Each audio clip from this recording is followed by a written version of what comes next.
Thank you for joining us again and welcome back to our channel. If you are joining for the first time, we appreciate your time.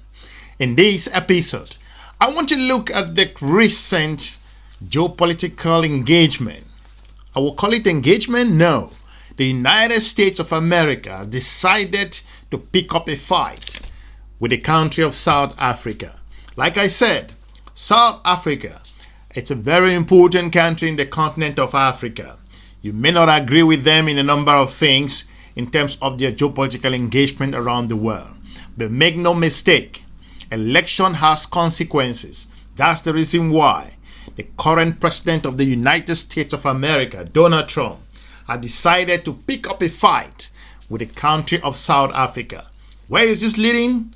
I don't know. Do you? Well, South African leaders have offered to explain the country's land reform policy to US President Donald Trump after he waded into one of the country's most divisive issues. Now, he threatened to cut funding to Pretoria, accusing it of arbitrarily confiscating land and, without specifying, of doing terrible things, horrible things. While it's not exactly clear what Trump was talking about, it is presumed that he was referring to the Expropriation Act. The government's been quick to slam the US leaders' tough yet imprecise talk. We're not a province of the United States. We're a sovereign state. And if there's an issue they want to raise with us, they must talk to us. We're engaged diplomatically. We take decisions collectively.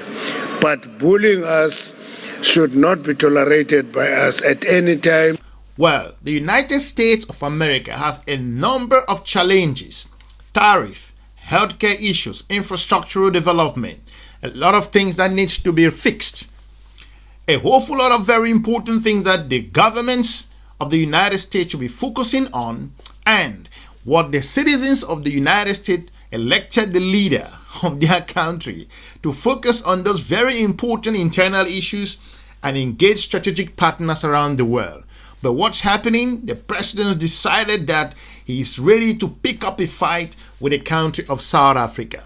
Make no mistake, the issue about the current suspension of aid, which is under review at the moment, is not by mistake. Like I said, Africa, you should pay attention to what's happening in Washington, in Beijing, in Moscow, including in Brussels, and also to the countries across the Middle East.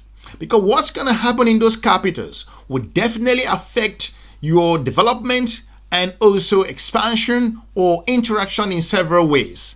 It is important to note that the United States of America is singling out the country of South Africa, despite that aid cutting is from a number of countries around the world. But if the president of the United States came out clear and make statements like this, then it's very concerning. Now, South African analyst Anne Wenzel joins us now with more. Anne, so what is Trump talking about and why?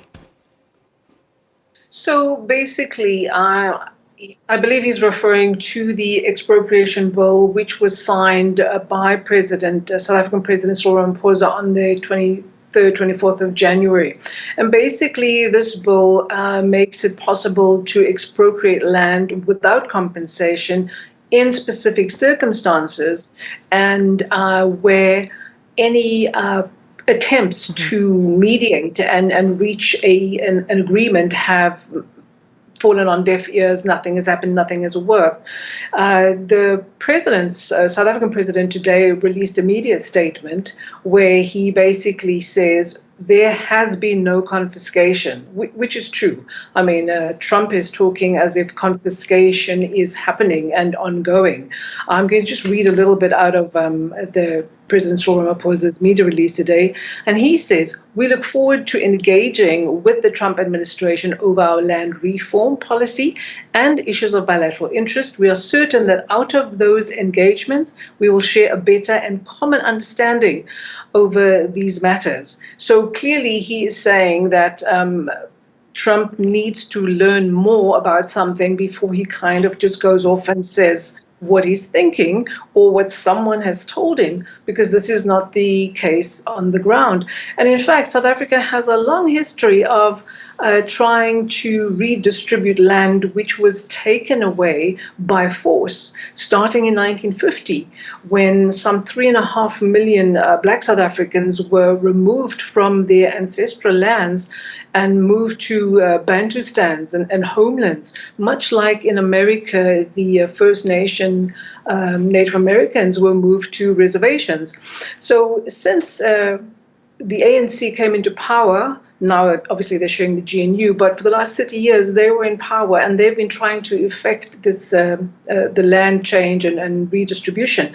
But it's been a very, very slow process and very convoluted because they use the willing buyer, willing seller model, which is from the Expropriation Bill of 1975, which they've now amended in January. But the 1975 bill comes still from the apartheid era and requests a willing buyer and necessitates a willing buyer, willing seller. So some people have not been willing to sell, the government being the willing buyer in this instance. And we find ourselves in 2025 still in a situation where 8% of the South African population is white, but farmland is held by, 8% of South African population is white, but 3/4 of farmland is owned by white people, and 80% of the population is black, but 4% of freehold farmland is owned by them. So this is also where the ANC comes in, because all this land has not been redistributed because the willing seller is problematic. And they're trying to kind of fast track that. Why Donald Trump would not focus on the issues that got him elected? I wonder what's going on. Other experts say that it's as a result of what's going on in South Africa. Make no mistake, South Africa does have its own challenges, internal issues that needs to be addressed. But a lot of analysts and journalists have said that President Trump came out clear to make such allegations to the country of South Africa without clear backings, without any evidence, according to media reports. But again, picking up this fight to the country of South Africa, it goes a long way to review the relationship, like I've pointed out. Geopolitics is a brutal game, and Africa should wake up. If you didn't learn anything from the pandemic, the way you were treated, and if you never learned anything with the Russian-Ukrainian war, how you were pushed back and forth at the United Nations, asked to make a decision or choose among the countries that was happening in Ukraine, then you have to wake up that the issue about cutting aid, we all know which region in the world received most of this aid and the support from the United States. The US has the right to make a decision if they don't want to give aid to the continent of Africa or any country in Asia or Latin America. It is their right. It's their money. However, I don't think just saying that they are giving aid to Africa is just like that. The United States also gets something. We always look at the conversation from one side, as if it's only the US that's giving aid there and the United States gets nothing back. It is fundamental. If you really want to lead the world, if you really want to say you are a global superpower and you really want to go ahead and engage in those partnership issues that you're talking about on a daily basis, then you proceed and step up to the plate and engage your geopolitical partners around the world. Cutting aid, I don't think that's a solution. But more importantly, Donald Trump stepping into the internal issues of the South African country, I think that is unheard of. There are geopolitical spots here and there. Countries can push each other, ambassadors being back and forth. But for a president to really come in and talk about an issue that has nothing to do with the United States to an extent, I think it's raising eyebrows. South Africa should sort its internal issues, talking about land or whatever is happening in the country. That should be the country of South Africa should deal with that. It's not the role of the United States president that has so many important things. China, Russia, European Union, all of these major continents and countries are waiting for Donald Trump to engage them. And what Donald Trump has to do is to just pick up South Africa at once and make such a lousy statement on the tarmac, which has no backings to an extent, according to media report. It is terrible how election has incredible consequences, and that's what we are seeing now with regards to Donald Trump's coming to power. I think there are a number of countries in Africa that thought, like I said here, that Do not bank on the Donald Trump's presidency in terms of the continent of Africa interaction. Africa should keep moving forward, moving fast, looking at strategic partners that meet your needs, the win-win partnership. It gives you an opportunity. This particular aid suspension is an opportunity for you to review your strategic partner who can use aid as a tool to weaken your particular geopolitical position. Which country is going to use aid or financial support or whatever interaction you got with them to use that as a tool? Because what the United States is currently doing, forget about that, this is for the whole world that the US is suspending aid. But to come out and single a country in the continent of Africa, maybe because South Africa is so outspoken, like I said, South Africa has engaged the United States and told the US over and over when it's gone wrong.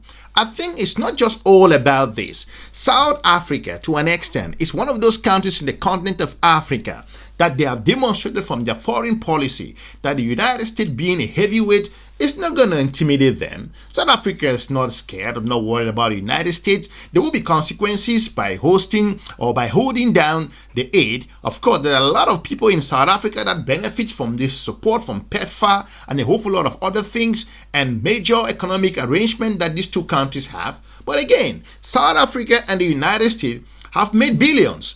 Both each other, the United States and South Africa, are trading in billions of US dollars. It's as if the United States of America is the only one that's supporting South Africa. South Africa is also a major economic powerhouse in terms of its engagement with the United States of America. The US not just push South Africa around as if they make no particular benefits from that partnership. They make no particular profits from the relationship with South Africa. South Africa is a major economy in the continent of Africa. In terms of export and import, the way they have transacted with the United States, the US comes out so clear and just say, South Africa is doing the way they are treating some particular people. I think what South Africans should be very careful about with Donald Trump is trying to stoking some kind of a division in their particular environment or their community. South Africans should handle this comment with care, because it goes a long way. This is how countries come in and upset particular political situation. Who said things in South Africa 100%? Nobody. What I'm saying here is that if a leader of a foreign country steps in and starts making comments with no backings, talking about they are seizing land left and right and to give it back to whoever, I think that's derogatory. It goes back to what we have been saying here, that you can't just keep eating your cake and having it. This is not going to work. I think Global South is watching. Europeans are watching. They are waiting for Trump's tariffs in terms of what's going to happen. So I think that election has consequences. This is what we are seeing. It's just a couple of days that the president was inaugurated and the world is shaking in terms of other things, which I think they are not important to the United States of American citizens or nationals. The trade barriers and the tariffs with Mexico, China and European Union, all of this particular confusion that everyone is facing. But none of these address the very important things like inflation and high prices in the United States, the gas pump, all of the criticisms that the president was talking about, what Joe Biden was doing in the United States. No, he's not solving any of that. It is fundamental that Africa is an important, that's how I take it, it's an important continent, and Trump recognizes it, and there is nowhere where he needs to start up his trade wars or his condescending approach and unfounded accusation than the country of South Africa. So the continent of Africa should wake up and sit up and start immediately recognizing that the geopolitical landscape has changed. Now is the moment for you to move ahead. I want to thank you for watching. Leave me a comment in the comment section. Let me know what you think in regards to the current unfounded accusation that the President of the United States, Donald Trump, is pushing towards the country of South Africa, if that is the way to go about things. For now, I will be looking forward to meeting you soon in our next episode. Have a good day. Bye-bye.